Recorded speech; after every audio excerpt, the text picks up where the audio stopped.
International relations are always complicated, but President Donald Trump's most recent move in Iran is extra troubling. On Thursday, Jan. 2, the Pentagon confirmed Iranian General Qassem Soleimani had been killed in a drone strike ordered by American President Donald Trump, prompting many people who follow international affairs to start worrying about the prospect of an escalating conflict in the Middle East, again. So what's actually happening in Iran? Here's why the strike that killed Soleimani is a big deal. Soleimani was the head of the Iran's Islamic Revolutionary Guard Corps (IRGC's) Quds Force, and Al Jazeera reported he was killed in Baghdad, Iraq, this week during an American airstrike at Baghdad's international airport. The Quds Force is a branch of the IRGC specifically responsible for military operations outside Iran, such as fighting ISIS and spreading Iranian influence throughout the Middle East. According to Time, Soleimani and the Quds Force were the first to supply arms to the Kurdish forces fighting ISIS, beating the U.S. to the punch and prompting praise from Kurdish leadership. However, Soleimani was also a controversial figure in the region, and his critics accused him of genocidal action due to his role in propping up Syrian President Bashar al-Assad's regime during the Syrian civil war. He was also accused of terrorism by the United States. Trump-ordered drone strike that killed Soleimani came after a series of attacks on American interests in the region, including one that reportedly killed an American contractor on Deck 27. According to the New York Times, pro-Iranian militia members laid siege to the American embassy in Baghdad on Tuesday, Deck 31, and the diplomats in the embassy were trapped inside for more than 24 hours. In a statement on Jan. 3, the Pentagon alleged that Soleimani and the Quds Force were behind many of the attacks, and claimed Soleimani had been planning imminent attacks that would have endangered the lives of more American citizens. Soleimani was actively plotting in the region to take actions, a big action, as he described it, that would have put dozens if not hundreds of American lives at risk, Secretary of State Mike Pompeo said.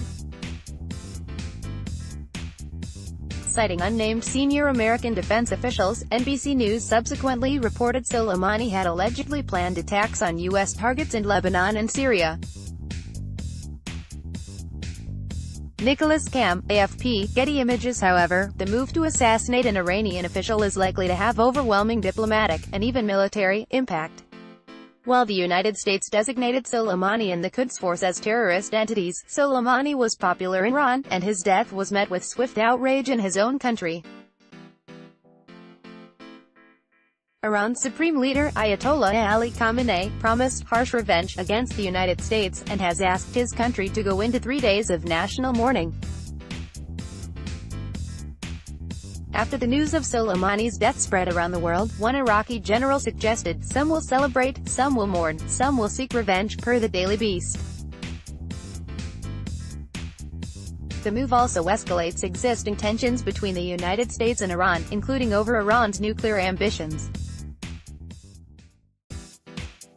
In May 2018, Trump announced he was withdrawing the United States from the Iran nuclear deal, which was orchestrated by his predecessor, President Barack Obama, as an attempt to prevent Iran from achieving nuclear weapons. Iran, France, Germany, and Britain all recommitted to the deal despite Trump's withdrawal, per the New York Times, seeking a policy of de-escalation. As of January 2020, Iran does not have a nuclear weapons program, although it may have the capability to pursue one.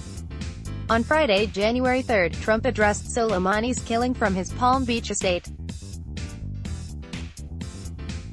According to the Associated Press, Trump argued Soleimani made the death of innocent people his sick passion.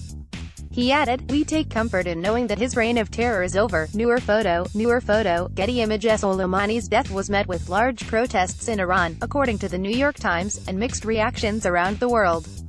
In the United States, many expressed concern the killing could lead to war or other violent conflict between the United States and Iran.